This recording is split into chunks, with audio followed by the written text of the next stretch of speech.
Okay, we're going to Jim Tucker because he's got big breaking news. But first, if you're a new listener, I want to tell you who James P. Tucker is. He's an American journalist who, since 1975, has focused on exposing the controversial Bilderberg Group. He is the author of Jim Tucker's Bilderberg Diary and has appeared in several films, namely my film Endgame, and, of course, The Obama Deception. Tucker is recognized as a veteran observer and the granddaddy of Bilderberg hunters. For decades, they did not even existed. Since 1975, he has been covering it in great detail. He wrote for syndicated journals all over the United States in news and sports and was read in hundreds of papers. After working for various papers, Tucker started writing for the conservative newspaper The Spotlight in the early 70s.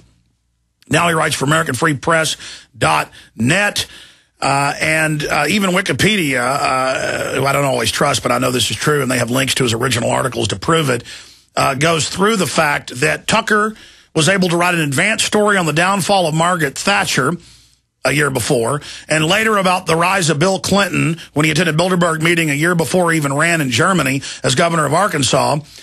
He was also able to predict that Bush would endorse, that George W. Bush would endorse global warming before he did. Everybody laughed at that. He was able to say that oil prices would go from $60 a gallon to $150 from Bilderberg sources. And he's very intelligent, but his hearing isn't too good. And he was unable to hear us just now. We had him on, and our audio's low, so he just basically disconnected. We're getting him on right now. Okay, he is with us now. The point is, Jim Tucker is amazing, and he's got new breaking information at AmericanFreePress.net. I want Drudge to get this because he normally covers the Bilderberg news. Headline, Bilderberg Insider, Kissinger pushes for U.S. ground invasion of Libya, Infowars.com, PrisonPlanet.com, and Jim Tucker joins us. He also discovered, and he's the guy that always does, that it's going to be in Switzerland this year. He normally finds out a week or two before. He found out months before this year. He has actual Bilderberg sources. I'll just leave it at that. This is the group that is the tip-top of the New World Order system. This is the Mafia Roundtable. Jim Tucker, good to have you here with us. It's always a pleasure. Well, sir, you've done it again. You don't like to toot your own horn, but there are dozens of these on record in print. Tell us about... Well, I'm... have a modest, unassuming disposition. But it's important to, briefly, because we have so many new stations. Jim, we have so many new stations and listeners. Tell folks in a nutshell what Bilderberg is, how you discovered it, what their agenda... yes, Jim, can you hear me? Hello, hello, hello. Yes, yes, Jim, can you hear me? He's having some type of phone issue, and this happens occasionally with Jim. Jim, can you hear me? Okay. Again, folks, this is huge breaking news, and we're having some issues. I've called into my own show before when I'm on the road, and I have a fill-in guest, and there's good audio. And we got him on short notice today.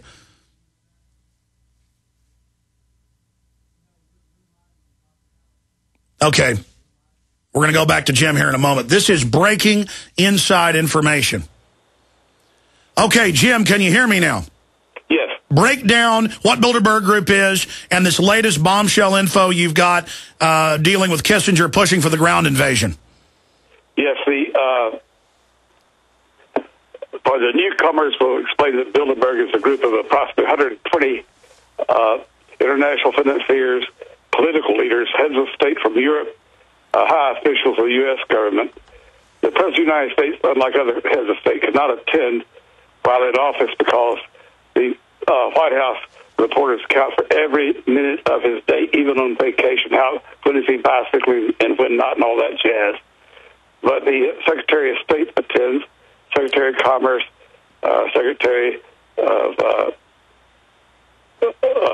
Treasury, and other leaders, high officials of the administration, all attend and get their marching orders from these 120 international financiers and political leaders who could violate the Logan Act by going the Americans violate the Logan Act by going behind closed doors to secretly plan U.S. policy, and their plans for us are not very good.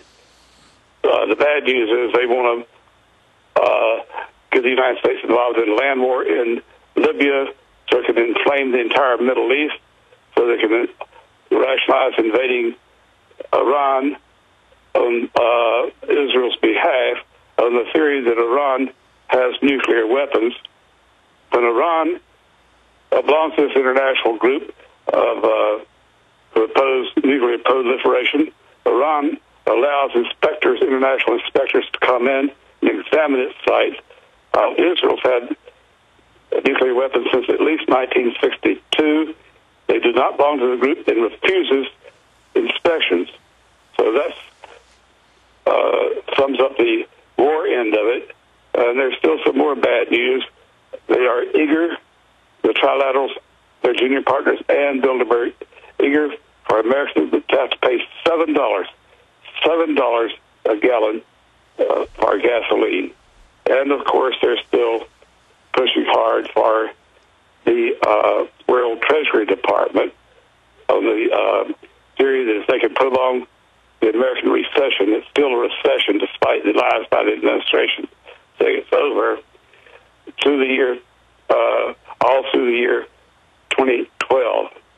Americans become so hungry and desperate they would embrace a World Department of Treasury. Well, that's their goals. Now, the good news is they're failing on all fronts. American patriots have become more aware through outlets such as American Free Press and you and the independent newspapers, not the Washington Post, New York Times, LA Times. They are represented at these meetings and make their solemn promise to report nothing, to not use the word Bilderberg, to advocate the Bilderberg program, but without identifying Bilderberg as their dictator, which makes them journalistic whores, obviously. So the good news, and you see it, Alex, when you've been to these meetings in Chantilly and in Canada, where the independent daily newspapers, independent broadcast outlets such as yours, will give it heavy attention. We've seen a lot of reporters and a lot of broadcasters from independent operations cover these meetings, cover them very thoroughly. We see that in Canada, we see it in the United States, and we see it for much longer in Europe, where the major newspapers give heavy attention, page one attention, photos, stories raising the proper questions. Why are they meeting in secret? What are they trying to hide from the world? So they've been slowed down badly.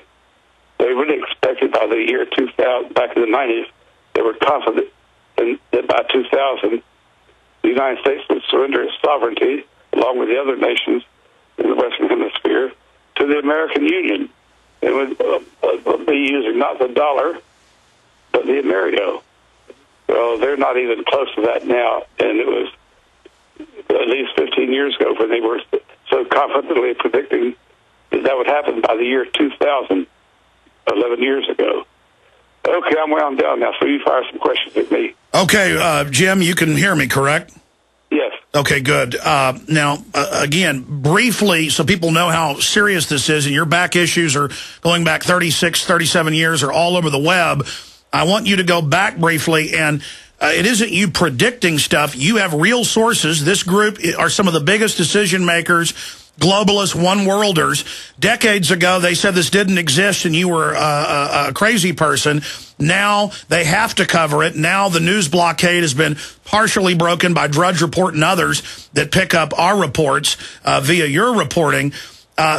Briefly, tell folks about some of the incredible news you've broken months or years before it even happened, so they understand the magnitude of what you said, saying that the globalists have decided to go to $7 a gallon for gas to rape us, and more specifics on that. But first, the proof's in the pudding that you've researched what they do. You have sources inside, and they are calling the shots, evidenced by you months or years before it happens, being able to tell people what's going to unfold. Yes, I don't make predictions. I do report what Bilderberg is advocating, and history does confirm my reporting. Some of the bigger ones, I think, would go back to Bill Clinton's years in the White House when we reported that Bilderberg wanted the United States to go to war somewhere and go over their Vietnam syndrome. Bilderberg loved Vietnam because these, of course, war profiteering is big bucks to these guys like Rockefeller, who sons of the industrial age. So we reported that Bilderberg wanted Bill Clinton to go to war, get over the. I wonder if I'm reaching back now. I don't have it exactly in front of me. No, the Balkans. You called that. You called a year before he even ran that he would run and got laughed at. You called close to a year before that the Berlin Wall would fall in a staged event.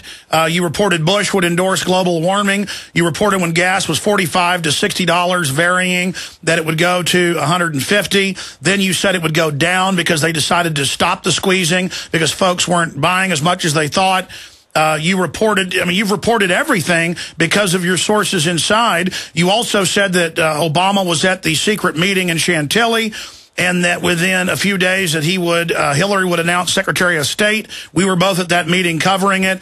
The rest of the media didn't know where Hillary and Obama had gone. We did. Then that was confirmed. I mean, just everything, Jim. These guys are running the world. You have the sources inside, and we're now getting some similar sources, but not as high level. We've got some of their minions. This is huge.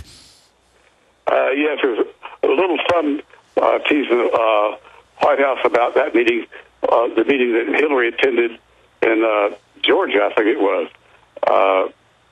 We knew she was there. We'd seen her there.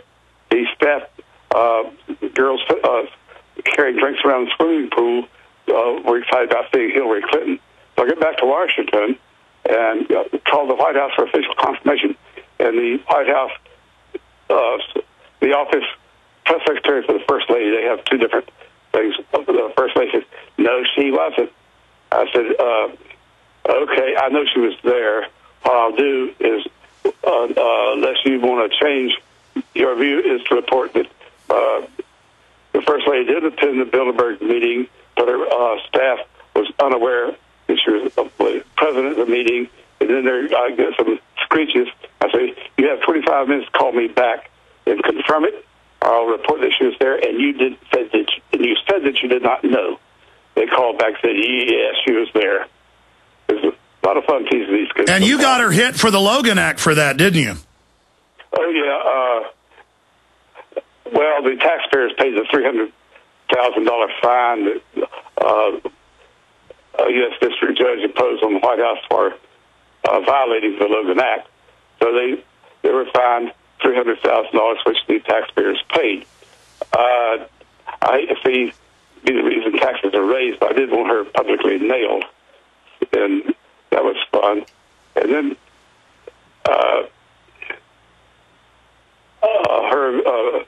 her roommate, Bill Clinton, the most bloody-handed draft dodger to ever disgrace the White House with his presence or his attack on Kosovo, for the fun of it. Bilderberg orders. Lord, it was a short war.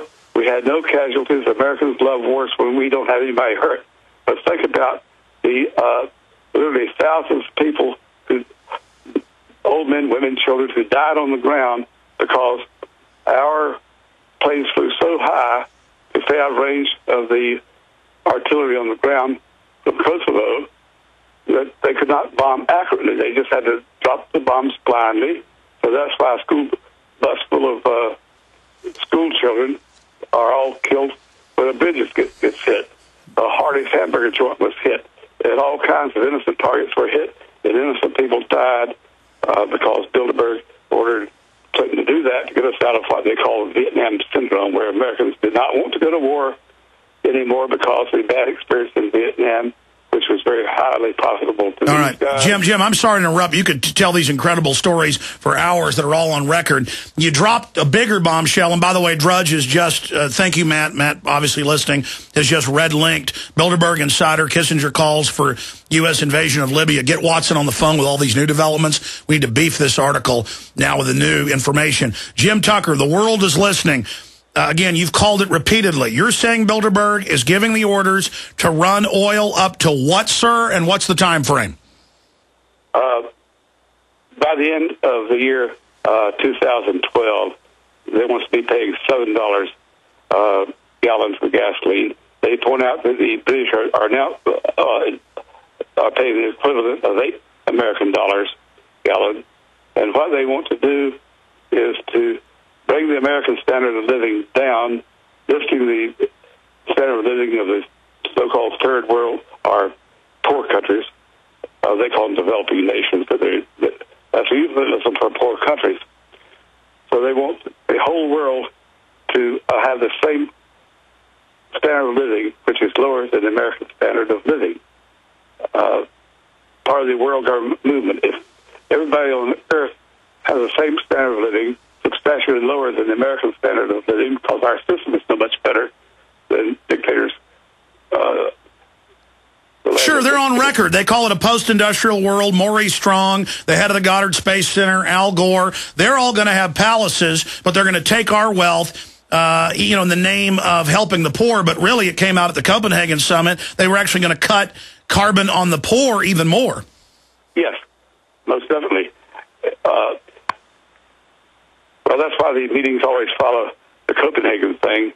That's a big meeting, and they do meet behind closed doors, but they do have 3,000 reporters and broadcasters attending, and they do hold press conferences. You can ask questions, you can ask hostile questions.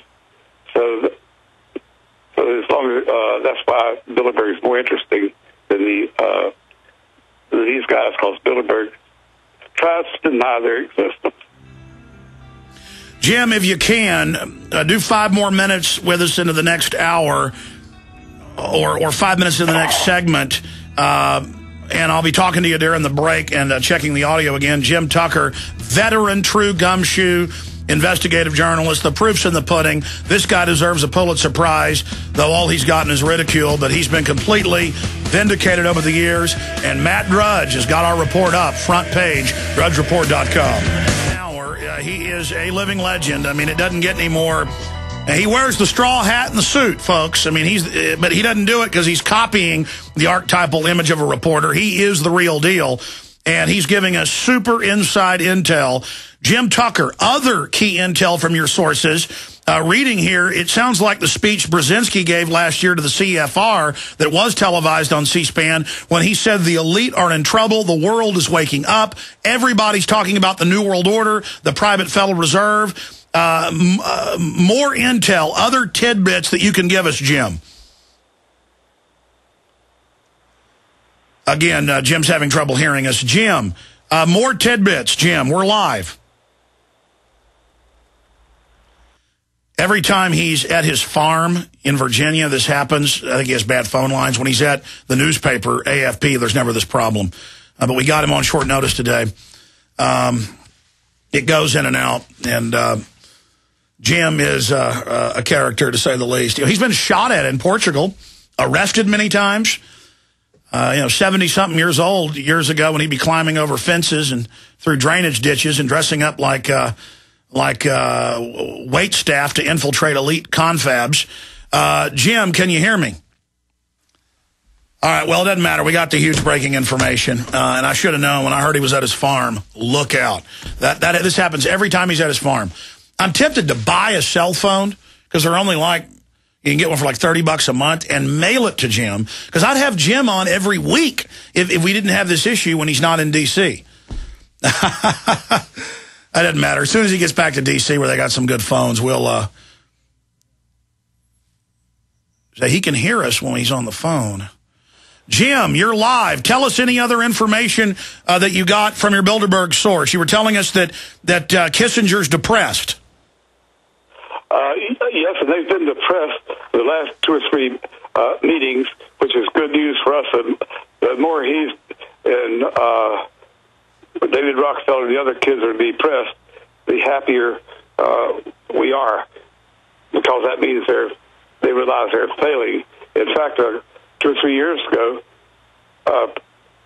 prior to their meetings, we were able to get close enough to overhear when they started wandering around the palace yards too much, so that we could sneak up and sit under a wall and eavesdrop. And they were, one of them said, it's almost not worthwhile for us to have these meetings anymore, since they were making it so difficult.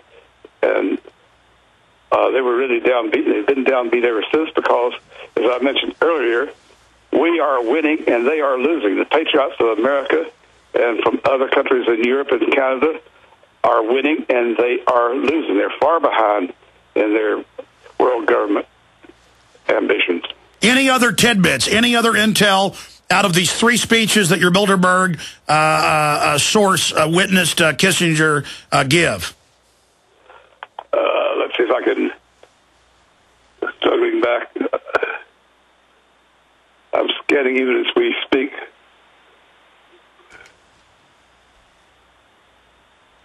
Yeah, what else you got there in the notes, Jim? Give it all to us. I'm shuffling even as we speak.